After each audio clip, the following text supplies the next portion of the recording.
뭐 어떤 거 할까 하다가 저번에 그 얘기 나온 대로 스웨셔츠와 후디에 대해서 한번 얘기를 해보려고 오늘 또 준비물을 또 형 챙겨왔죠? 우리 다. 챙겨왔지. 적당히 챙겨왔습니다. 오늘은. 오늘은 많이 안. 그래갖고 오늘은 일단은 일단 스웨셔츠와 후디의 기원에 대해서 한번 얘기를 해보자면 뭐 알겠지만 다들 원래 후디랑 스웨트 같은 경우는 어슬레틱웨어 말 그대로 운동복, 그러니까 체육복이야 체육복.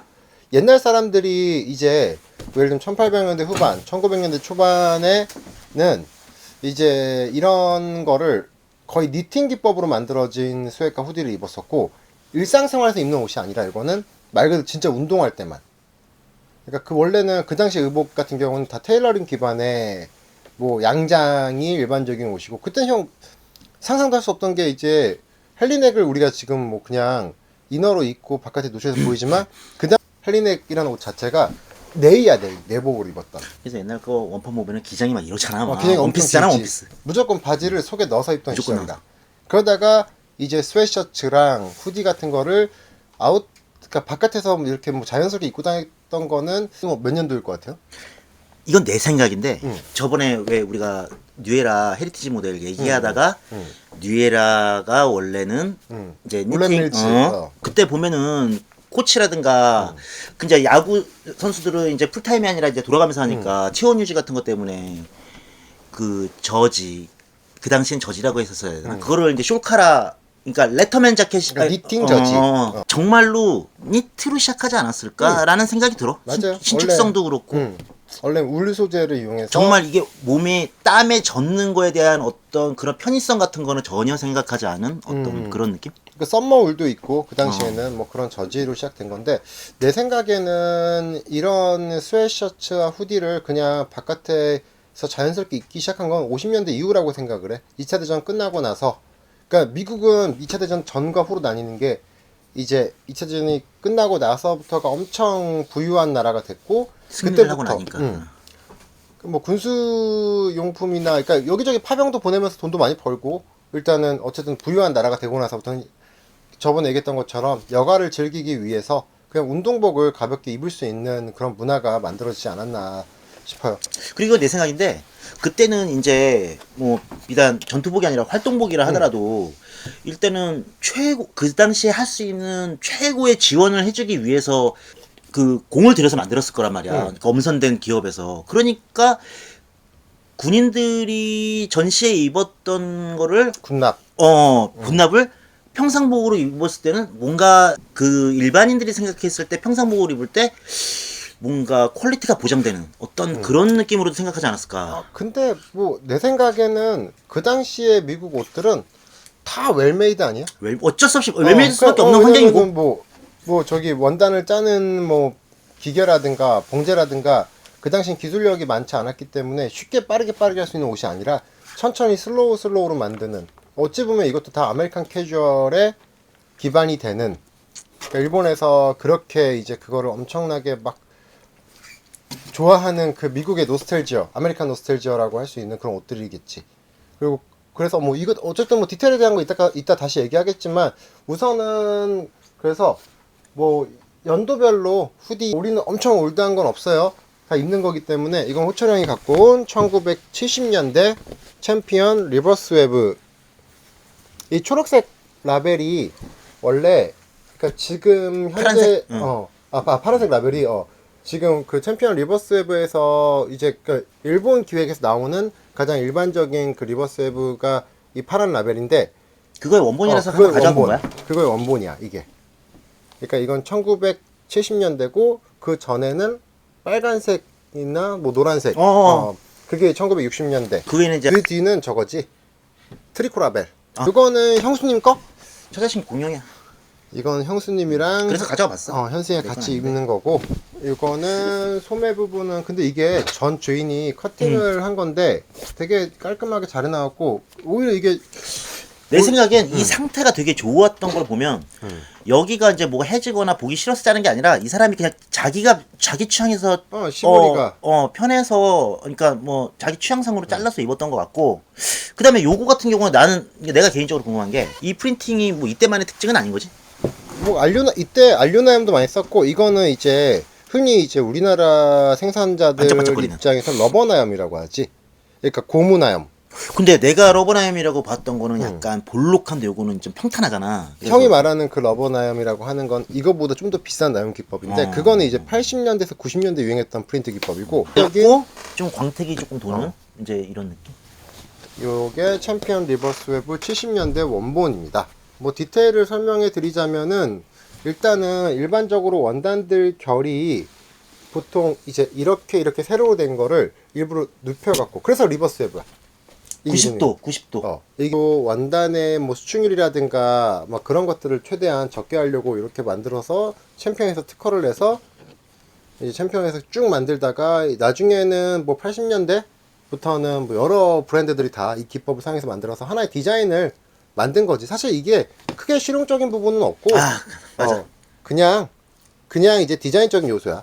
뭐 요렇게 옆구리가 요렇게 돼갖고 시보리감이 들어가 있는 요게 이제 리버스 웨브 디자인인데 뭐 이렇게 된 옷, 후디를 갖고 계시거나 스웨트를 갖고 계시면 이건 다 똑같은 챔피언 원본을 베이스로 만들어진 제품이다라고 생각하시면 될 것 같아요. 고증적인 디테일일 수도 있는 거고.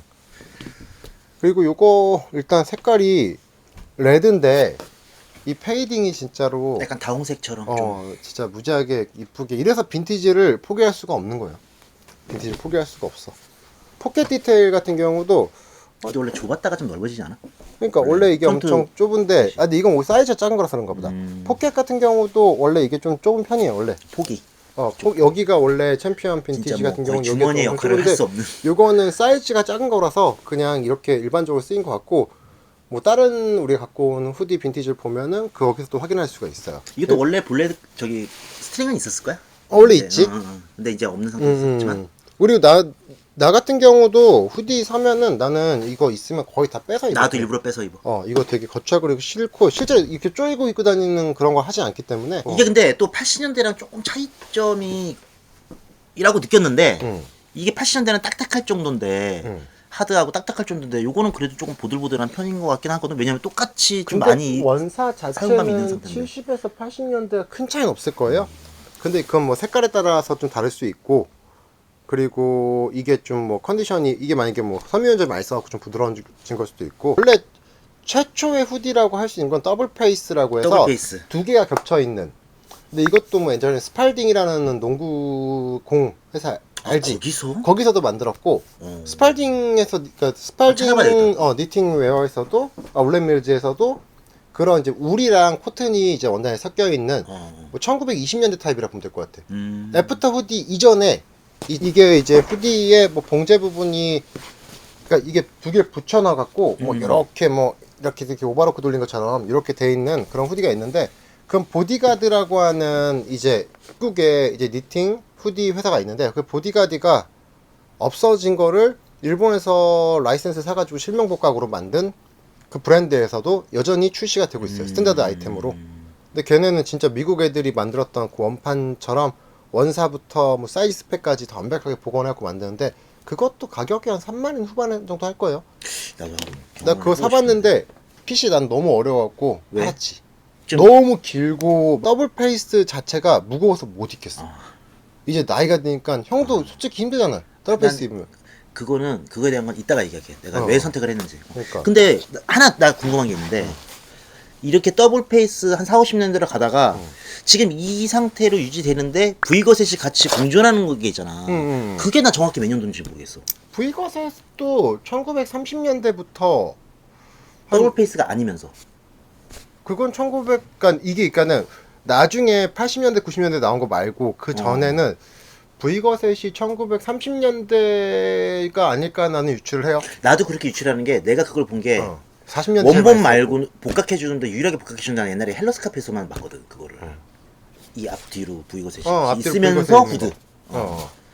근데 그 그것도 정도구나. 그러니까 이것도 마찬가지 저번에 얘기했던 것처럼 신발 레딩할 때 얘기할 때도 그랬었고 챔피언이라는 브랜드든 어떤 브랜드든 간에 다 그 동네 지역에서 가장 잘 되는 것 같아 쓰는 거야. 뭐 챔피언이 뭐 로체스터에서 이제 엄청 가장 유명한 뭐 니팅, 뭐 스웨트, 후디. 그러니까 얘네들이 그냥 대학교 과잠바, 뭐 과 후디 과 스웨 일종의 우리로 치면은 동네 체육사 같은 데서 이렇게 맞아, 맞아. 동호회로 맞출 수도 있는 거고. 그러니까 할리 데이비슨 같은 것도 있고 하는 거잖아. 그럼 뭐 그치. 동호회들 뭐 이렇게 맞춰주고. 근데 얘네가 아무래도 이런 리버스 웨브라는 거를 이제 출시하고 나서부터 미국에서 전 지역에서 요거를 많이 선호했기 때문에 그래서 얘네가 이제 미국 내에서 엄청나게 유통량이 많아지고 세계적인 브랜드가 된 게 아닐까라고 유추를 해봐요. 그 시대에 안 살아봤기 때문에 정확히는 알 수 없지만 어쨌든 70년대. 가장 뭐 대명사격인 스웨셔츠 킹 오브 스웨트, 킹 오브 후디의 대명사격인 챔피언의 리버스 웨브 70년대 후디였습니다. 내가 아쉽게도 못 갖고 왔지만 70년대의 챔피언 블루바? 블루바 스웨이스 같은 경우에는 원단이 요거보단 조금 더 얇아가지고 그러니까 500 같은 요거야. 리버스 웨브는 대부분 98%, 95% 코튼에 뭐 레이온이랑 뭐 그런 게 혼방으로 돼갖고 섞여 있는 원단이고 그 블루바의 스웨셔츠와 후디들은 대부분 5050이라 보면 돼요. 40%. 그래가지고 그러니까 원단 자체가 리버스 웨브가 굉장히 탄탄하고 단단한 느낌이라면은 이제 레글런 후디는 약간 공식 같은 거지. 레글런 형태는 부들부들거리고 엄청 소프트하고 예를 들면 이제 딱 맞게 입을 경우에 몸매가 적나라하게 드러나는 그런 소재에 그러니까 기모가 있는데도 엄청 얇아. 아 근데 형 저기 80년대 갖고 왔잖아. 아 그래서 그거 레귤러. 비교하면 되겠다. 그거 있잖아. 그거랑 비교하면 되겠다. 일단은 그 리버스 웨브에 대해서 한번 하나 얘기했고 자 70년대에서 자, 이제 80년대로 갑니다. 넘어갑니다. 간단히